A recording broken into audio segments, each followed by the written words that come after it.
오늘 또 참으로 좋은 날입니다. 오늘은 2월 27일 토요일입니다. 그러면서 또 석가모니 탄생일 공휴일이네요. 즐거운 휴일 되시기를 바라며 또 함께 묵상해 보도록 하겠습니다. 오늘은 레위기 16장 1절에서 22절 말씀을 통해서 속죄를 위한 제사라는 제목으로 함께 묵상해 보도록 하겠습니다. 먼저 본문을 함께 보도록 하겠습니다. 음성으로 듣기를 원하시는 분은 아래 주소를 클릭해 주시기를 바랍니다.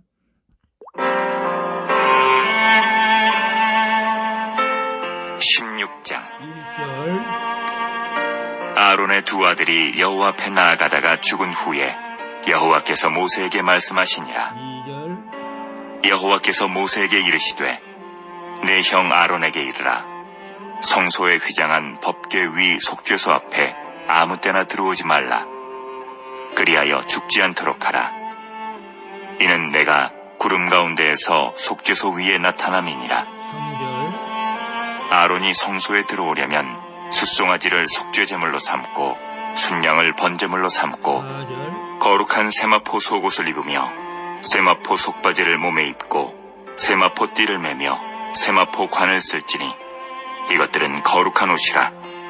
물로 그의 몸을 씻고 입을 것이며 5절 이스라엘 자손의 회중에게서 속죄제물로 삼기 위하여 순염소 2마리와 번제물로 삼기 위하여 순양 1마리를 가져갈지니라. 6절 아론은 자기를 위한 속죄제의 숫송아지를 드리되 자기와 집안을 위하여 속죄하고 7절 또 그 두 염소를 가지고 회막문 여호와 앞에 두고 8절 두 염소를 위하여 제비 뽑되 한 제비는 여호와를 위하고 한 제비는 아사셀을 위하여 할지며 9절 아론은 여호와를 위하여 제비 뽑은 염소를 속죄제로 드리고 10절 아사셀을 위하여 제비 뽑은 염소는 산채로 여호와 앞에 두었다가 그것으로 속죄하고 아사셀을 위하여 광야로 보낼지니라. 11절 아론은 자기를 위한 속죄제의 숫송아지를 드리되 자기와 집안을 위하여 속죄하고 자기를 위한 그 속죄제 숫송아지를 잡고 12절 향로를 가져다가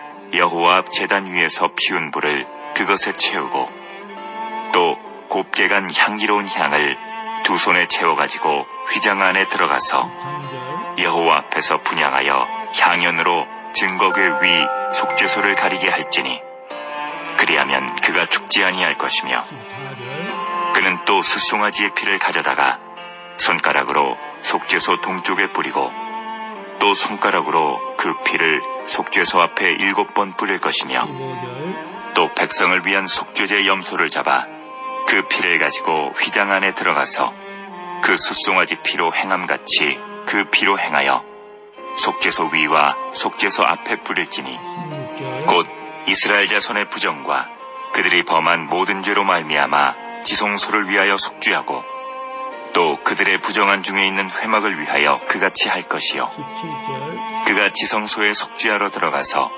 자기와 그의 집안과 이스라엘 온 회중을 위하여 속죄하고 나오기까지는 누구든지 회막에 있지 못할 것이며 18절 그는 여호와 앞 제단으로 나와서 그것을 위하여 속죄할지니 곧 그 숫송아지의 피와 염소의 피를 가져다가 제단 귀퉁이 뿔들에 바르고 19절 또 손가락으로 그 피를 그 위에 7번 뿌려 이스라엘 자손의 부정에서 제단을 성결하게 할 것이요 20절 그 지성소와 회막과 제단을 위하여 속죄하기를 마친 후에 살아있는 염소를 드리되 21절 아론은 그의 두 손으로 살아있는 염소의 머리에 안수하여 이스라엘 자손의 모든 불의와 그 범한 모든 죄를 아뢰고 그 죄를 염소의 머리에 두어 미리 정한 사람에게 맡겨 광야로 보낼지니 22절 염소가 그들의 모든 불의를 치고 접근하기 어려운 땅에 이르거든 그는 그 염소를 광야에 놓을지니라. 아멘. 22절까지 봤습니다. 아사셀은 여기서 참고로 떠나 보냄이란 뜻, 대속제일의 2마리 염소 중 제비를 뽑아 한 마리를 광야로 보냈는데 이것이 아사셀 염소입니다. 본문 요약은 이렇습니다. 여호와께서 모세에게 아론이 속죄소에 들어올 때는 그와 그의 집안을 위해서 속죄제와 수송아지를 드리고 두 염소를 제비법 때 하나는 속죄제로 그리고 다른 하나는 아사셀을 위하여 광야로 보내라고 말씀하십니다. 또한 아론은 속죄제의 피를 속죄소에 뿌린 다음에 머리 안수한 염소를 광야에 놓으라고 말씀하시는 내용입니다. 질문과 묵상하기 1.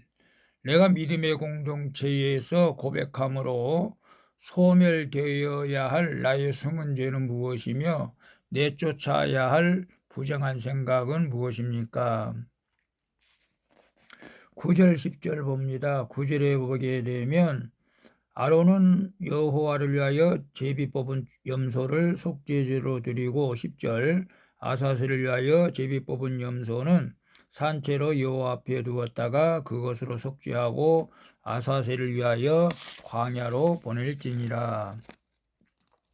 대제사장 아론이 성소에 들어가려면 자신과 이스라엘 회중을 위한 속죄제물과 번제물을 가져가야 한다고 말씀하시죠. 그중 여호와를 위해 제비 뽑힌 염소는 회중을 위해 속죄제로 드려지고 아사셀을 위해 뽑힌 염소는 이스라엘의 모든 죄를 지고 광야로 보내지게 됩니다. 이건 죽임당한 염소는 나를 위해 희생제물이 대신 예수님을 나타내고 쫓겨나게 된 염소는 세상 죄를 지고 가시는 예수님의 구속을 상징하는 것입니다. 그래서 나의 모든 죄는 예수님이 소멸하셨고 나는 그 예수님을 믿음으로 새 생명을 얻게 되었다는 사실을 믿으시기를 바랍니다. 그래서 내가 믿음의 공동체에서 고백함으로 소멸되어야 할 나의 숨은 죄는 무엇이며 내쫓아야 할 부정한 생각은 무엇입니까? 글쎄 믿음의 공동체라고 하는 것은 교회의 구역 모임 또 CL 모임을 말하고 있습니다. 또 물론 교회 안에서 지체들의 모임일 수도 있고요. 그래서 소멸되어야 할 숨은 죄를 함부로 발설하기는 쉽지가 않겠지만 그러나 아직도 여전히 내가 육신의 정욕, 안목의 정욕, 이생의 자랑에 사로잡혀서 살아가는 것 중에서 미움, 시기, 질투, 또 부정적인 생각, 불신앙, 아무리 믿으려고 해도 믿어지지 않는다. 아무리 이것을 버리려고 해도 버려지지 않는다. 아무리 이것을 끊으려 해도 끊을 수가 없다라고 하는 그런 것들을 서로 교회 공동체에서 고백할 때 그 모든 것들이 예수 보혈의 피로 깨끗하게 씻어지고 소멸되어질 줄로 믿습니다. 저 역시 늘 주님 앞에 나가서 나의 모든 죄를 예수 피로 날마다 씻습니다. 여러분도 남이 알지 못한 나 스스로와 알고 있는 죄까지도 우리가 늘 주님 앞에 고백하면서 예수 피로 날마다 씻을 수 있기를 바랍니다. 2번 봅니다. 그리스도 보혈을 의지해 성결하게 되어야 할 내 삶의 영역은 구체적으로 어디입니까? 14절에서 19절까지 깁니다. 14절에 보면 그는 또 수송아지 피를 가져다가 손가락으로 속죄소 동쪽에 뿌리고 또 손가락으로 그 피를 속죄소 앞에 7번 뿌릴 것이며 19절에 보면 또 손가락으로 그 피를 그 위에 7번 뿌려 이스라엘 자손의 부정에서 제단을 성결하게 할 것이요. 대제사장 아론은 먼저 자신과 자기 집안을 위해서 속죄제를 드려야 했던 것이죠. 그런 다음 백성을 위해서 염소를 잡아서 그 피를 속죄소 위에 앞에 7번 뿌리라고 말씀하시죠. 이처럼 대속일의 속죄 제물의 피는 지성소 안에서 하나님의 임재 처소인 속죄소에서 뿌려지게 됩니다. 이것은 예수님이 흠없는 속죄물이 되어서 내 죄를 대속하시고 단번에 영원한 속죄를 이루신 것을 이제 우리는 알아야 됩니다. 그리하여 우리는 그리스도의 피로 성결하게 되었습니다. 그러므로 그리스도의 속죄의 피를 내 마음에 머리부터 발끝까지 뿌리는 것은 나의 부정함을 인정하는 회개로 이루어진다는 사실을 기억하시기를 바랍니다. 그래서 그리스도의 보혈 허혈을 의지해서 성결하게 되어야 할 내 삶의 영역은 구체적으로 어디입니까? 내 삶의 영역은 물론 교회에 나가서 교회 안에서도 우리가 우리의 몸을 거룩하기 위해서 예수 피를 바르고 뿌리고 덮어야 될 줄로 믿습니다. 내 삶의 영역은 내 발걸음이 닿는 모든 곳이죠. 가정과 직장, 이웃들, 특별히 직장과 가정에서도 예수 피를 가정에 날마다 뿌리고 그래서 어둠의 영이 틈타지 않고 성령으로 날마다 기름 부음을 받는 그런 하나님의 놀라운 은혜가 있기를 바랍니다. 그래서 우리는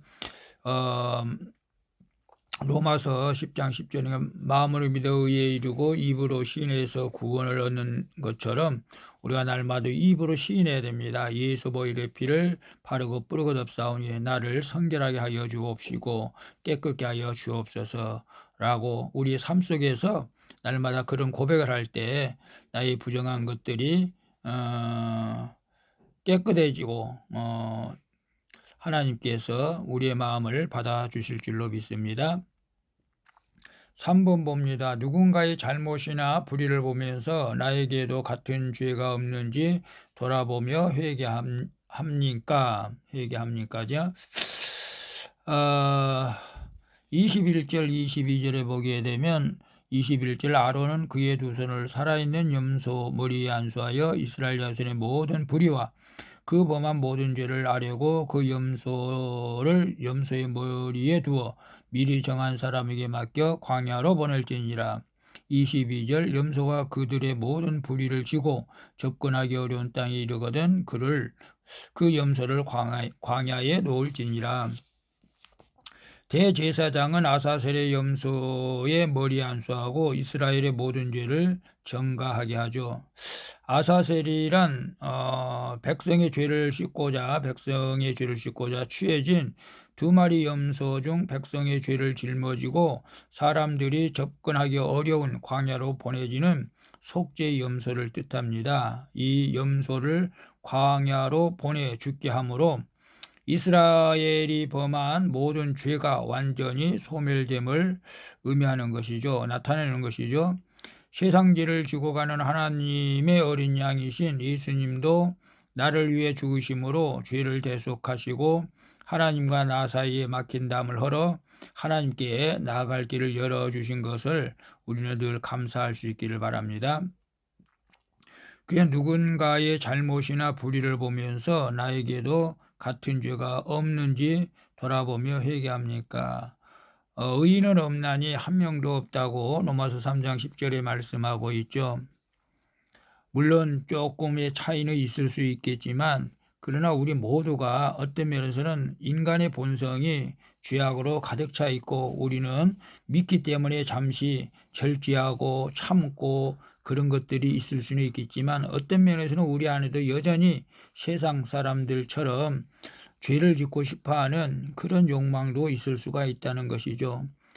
그래서 우리는 그런 것들을 회개해야 되는데 우리는 세상 사람들의 그 불의를 보면서 판단하고 정죄하고 그러지는 않나 싶습니다. 그래서 우리는 나라와 민족을 위해서도 기도하고 지도자들을 위해서도 특별히 교회 지도자들을 위해서 우리가 기도해야 될 줄로 믿습니다. 세상에서는 서울대 들어가도 다 성공하는 것도 아니고 서울대 들어가도 좋은 사람도 있고 나쁜 사람도 있고 교회 다니도 역시 마찬가지일 수도 있고 세상 사람들이면 오죽하겠습니까? 오늘 우리가 다 죄인이라는 사실을 인정해갖고 남을 위해서 판단하기보다 정죄하기보다 오히려 나도 그와 같은 속성이 있다는 사실을 깨닫고 우리가 함께 기도해 주시면 하나님께서 기뻐하실 줄로 믿습니다. 기도하겠습니다. 주님, 여전히 제 안에 소멸되어야 할 죄와 내쫓아야 할 부정적인 생각이 있음을 고백하고 회개합니다. 이제 예수님의 보혈로 저의 생각과 입술을 정결하게 하여 주시옵소서. 그리고 가족과 친지들의 죄와 불의를 죄로 여기고 제가 회개함으로 중재자의 삶을 살도록 인도해 주시옵소서. 오직 주의 피가 우리를 정결하게 하실 것을 믿고 예수 그리스도의 이름으로 기도합니다. 아멘. 우리 찬송가 266장 주의 피로 이룬 샘물 함께 찬양 부르고 마치도록 하겠습니다. 오늘도 수고하셨습니다. 즐거운 휴일 되시면서 내일 거룩한 주일 기쁨으로 주님 앞에 나가 예배 드릴 수 있기를 축복합니다. 샬롬.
나의 마음 성전 삼고 주께서